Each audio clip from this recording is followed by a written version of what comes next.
just wanted the paper book. Yeah, so I got that, and my sister-in-law also gave me a gift card for my birthday. So I still have a little bit left, but my first haul is done. Anyway, let's get to the books that I got. Okay.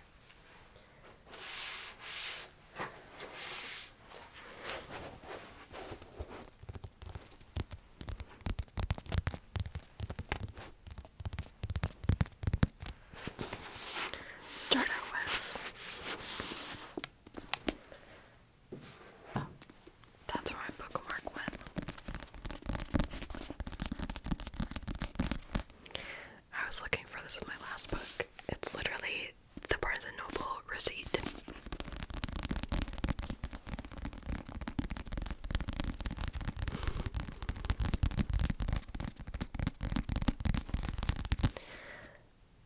I hope I wasn't. I feel like I've been staring at myself the whole time because of the lighting and stuff.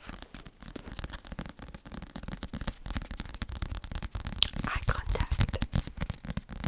Okay. So, the first book, and I have already finished it. Maybe I should back up a little bit. There we go, that's better. Okay.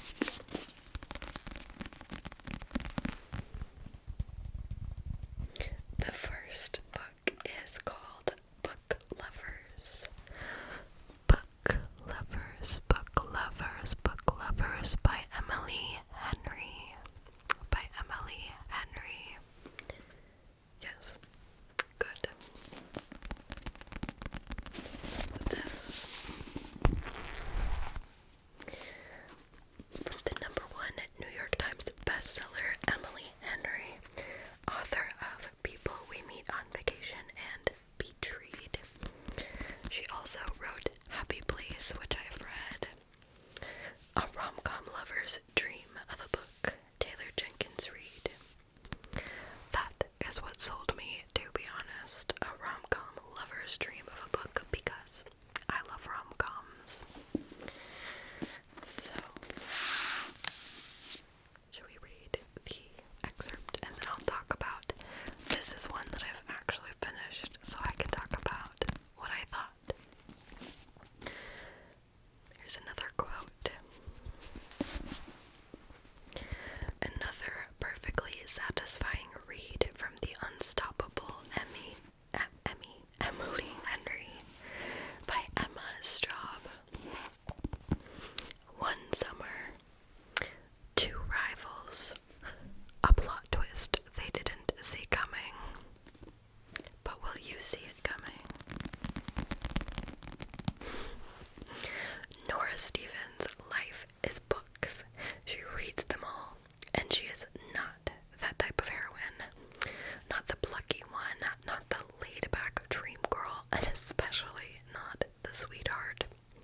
In fact, the only people Nora is a heroine to, or for, are her clients, for whom she lands enormous deals at a cutthroat literary agent. I am misspeaking.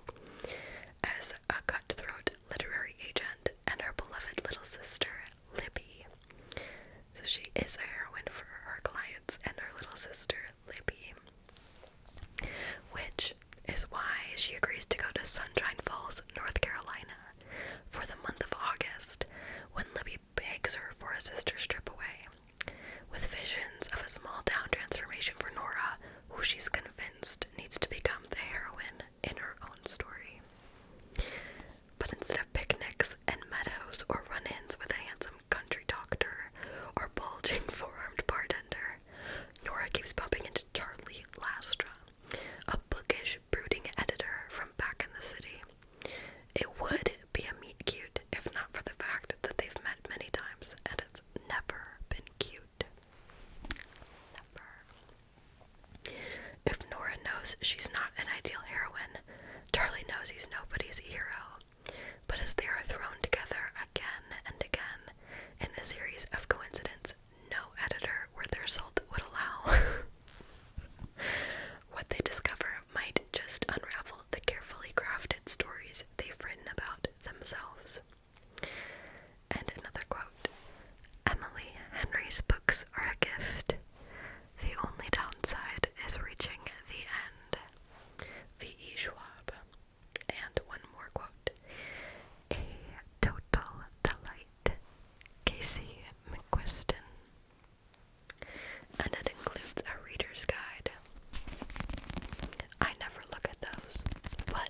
sure some people appreciate it. So,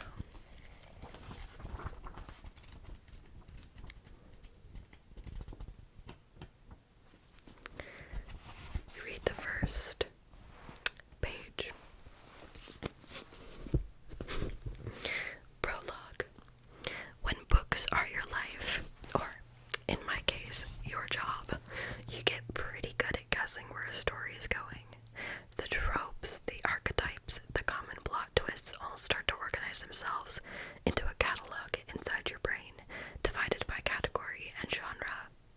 The husband is the killer.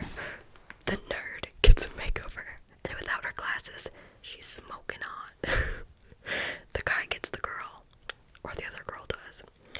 Someone explains a complicated scientific concept, and someone else says, in English, please. The details may change from book to book, but there's nothing truly new under the sun. Take, for example, the small town love story. The kind where a cynical hotshot from New York or Los Angeles gets shipped off to small town USA to run a family-owned Christmas tree farm out of business to make room for a soulless corporation. Literally watched a movie just like this Christmas. But while said city person is in town, things don't go to plan because, of course, the Christmas tree farm or bakery or whatever the hero's been sent to destroy is owned and operated by someone ridiculously attractive and suitably available for wooing. Back in the city, the lead has a romantic partner, someone ruthless who encourages him to do what he set out to do and ruins some lives in exchange for that big promotion. He fields calls from her, during which she interrupts him, barking heartless advice from the seat of her Peloton bike. You can tell she's evil because her hair is an unnatural blonde, slicked back a la Sharon Stone in Basic Instinct, and also she hates Christmas decorations. As the hero spends more time with the charming baker slash seamstress slash tree farm person, things change for him. He learns the true meaning of life. He returns home, transformed by the love of a good woman. There, he asks his ice queen girlfriend to take a walk with him. She gapes something like, "In these monologues." "It will be fun," he tells her. On the walk, he might ask her to look up at the stars. She snaps, "You know I can't look up right now. I just got Botox." And then he realizes he can't go back to his old life. He doesn't want to. He ends his cold, unsatisfying relationship and proposes to his new sweetheart, who needs dating. At this point, you find yourself screaming at the book. You don't even know her. What's her middle name? From across the room, your sister Libby hushes you, throws popcorn at your head without lifting her gaze from her own crinkly covered library book. And that's why I'm running late to this lunch meeting. Because that's my life. The trope that governs my days. The archetype over which my details are superimposed. I'm the city person. Not the one who meets the hot farmer. The other one. The uptight, manicured literary agent reading manuscripts from atop her Peloton while a serene beach scene screensaver drifts unnoticed across her computer screen. I'm the one who gets dumped. I've read this story and lived it enough to know it's happening again right now as I'm weaving through late afternoon foot traffic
involved in self-awareness and dealing with loss and things like that. So, also just cute. So that's Book Lovers.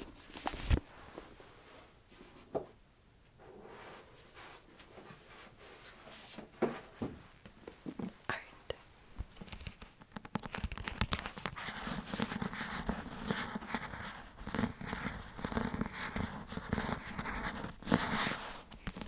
So this one is The Nightingale by Kristin. This one is very different. This is a World War II book. And I read another book by Kristin called The Women, and that was set in the Vietnam War. And the main character was a nurse in the war.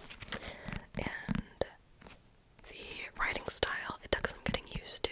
I think it's different in this book than it was in that book. That book, there was like, it felt like a lot of kind of short sentences, or like fragments, and that wasn't really my style, but I got used to it, and I think that it ended up being like a really good book, and I'm glad I read it. I learned a lot. I felt a lot of emotions. I probably cried. I don't remember. I cry a lot. And yeah, so I heard a lot of good things about this book. Apparently, it's soon to be a major motion picture. Missed that. So I am excited. I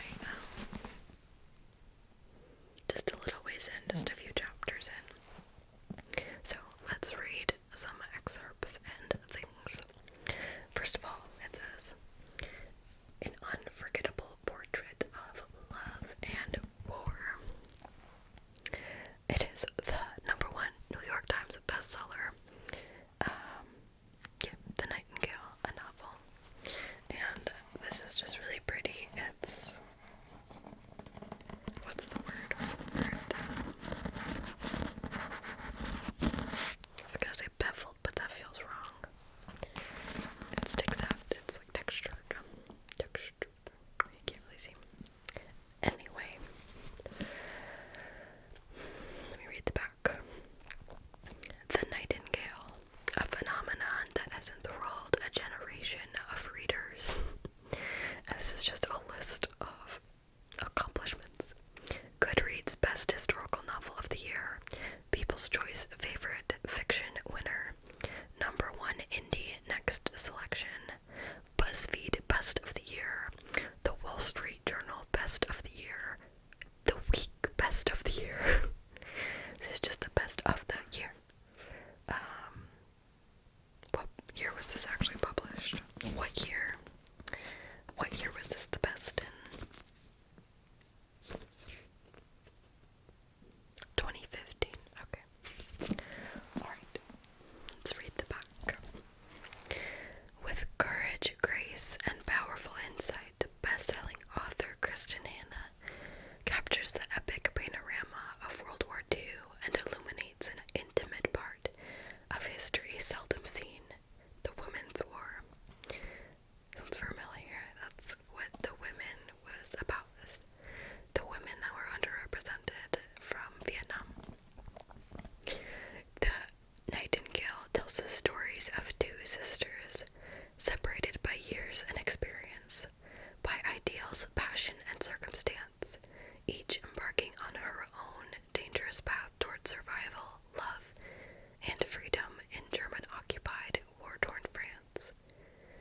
A heartbreaking, beautiful novel that celebrates the resilience of the human spirit and the durability of women.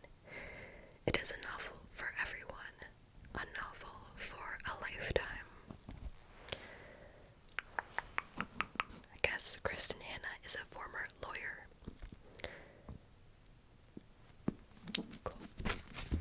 Alright, let's read a little excerpt as well.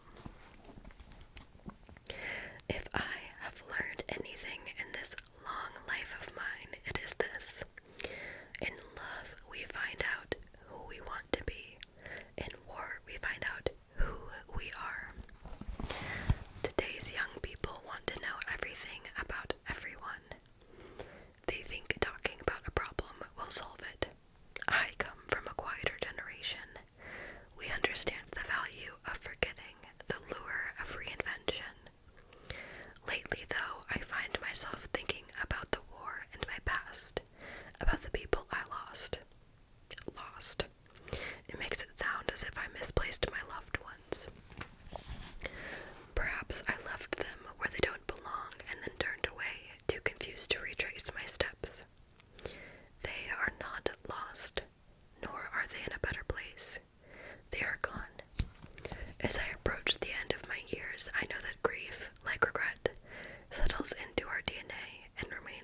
It is unnerving, this new unreliability in my vision. Perhaps that's why I find myself looking backward. The past has a clarity I can no longer see in the present. I want to imagine there will be peace when I am gone, that I will see all of the people I have loved and lost, at least that I will be forgiven. I know better though, don't I? That is the first section. So I basically have just gotten to like the occupation, which is not a spoiler because it says German occupied war-torn France. It would make sense that it would happen. So that is book 2. That is the book I'm currently reading. I'm also reading Kindred by Octavia Butler, but I'm reading that one on my phone on Libby, and I've been trying to more so read like actual physical books lately. So that one very slowly chipping away at. But that's another historical fiction set in, well, actually it's set in both modern day and antebellum America. And the woman, the main character, I think her name is Dana, she keeps randomly getting teleported to antebellum, the antebellum South. Don't know how much I got before the furnace kicked on, but essentially she is a modern black woman and she has to navigate the racist antebellum South. So it's a little harder to read, but I think again it's important. So on to this one. Is called Circe. Is it Circe? Circe. Circe. They're a pretty book.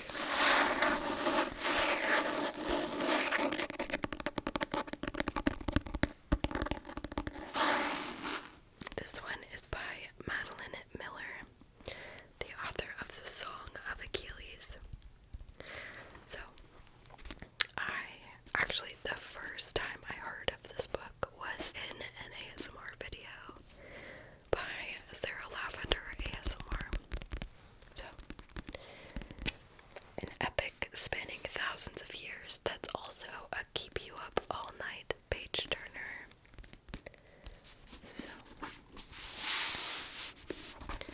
I was a big fan of Rick Riordan back in my, junior high, middle school days. Fun fact, my school didn't have a middle school, but anyway.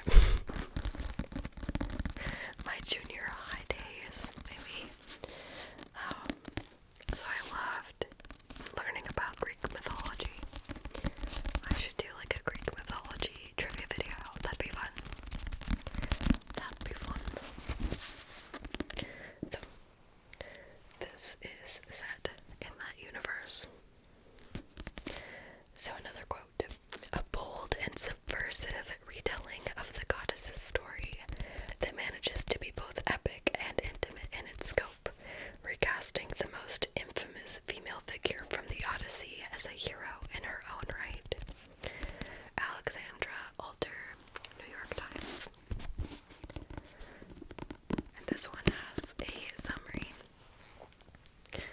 In the house of Helios, god of the sun and mightiest of the Titans, a daughter is born.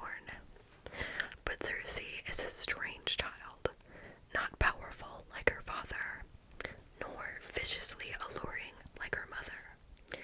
Turning to the world of mortals for companionship, she discovers that she does possess power, the power of witchcraft, which can transform rivals into monsters and menace the gods themselves.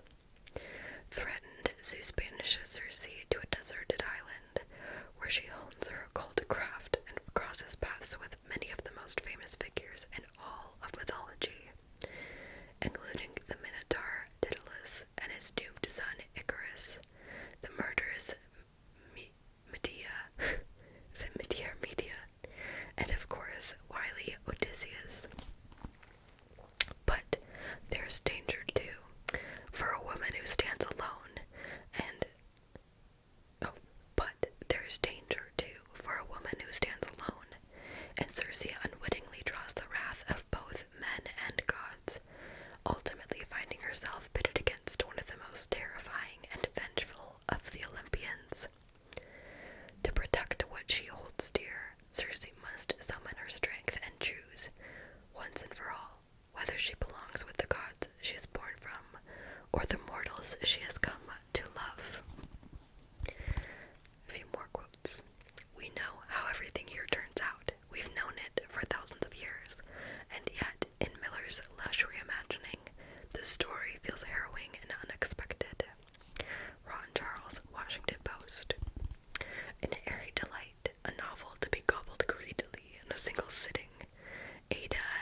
was just forged bronze, while Oceanos had been born with rheumy eyes and a white beard to his lap.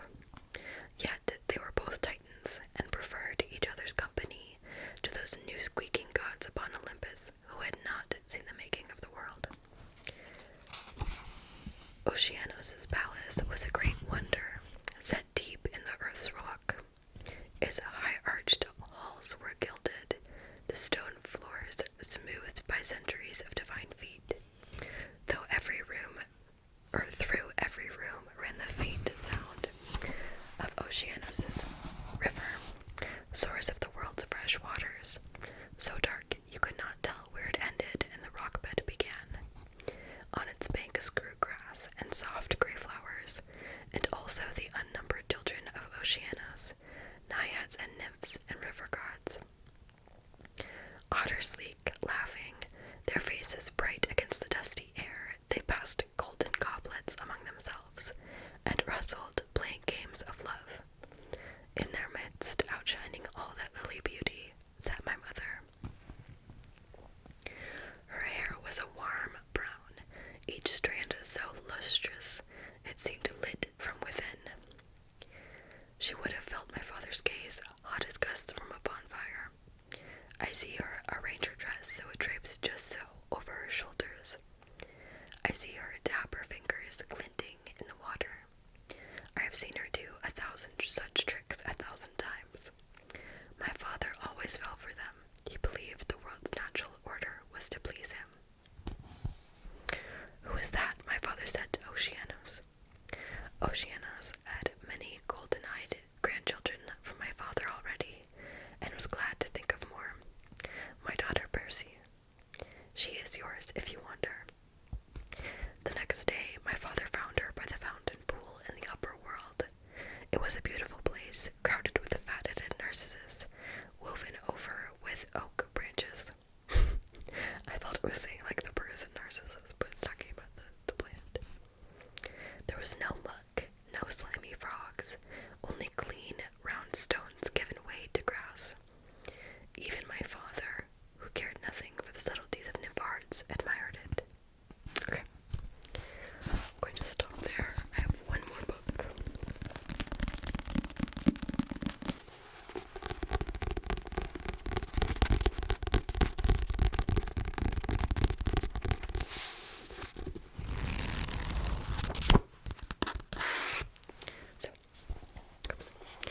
This one is called The Quiet Librarian by Allen Eskens.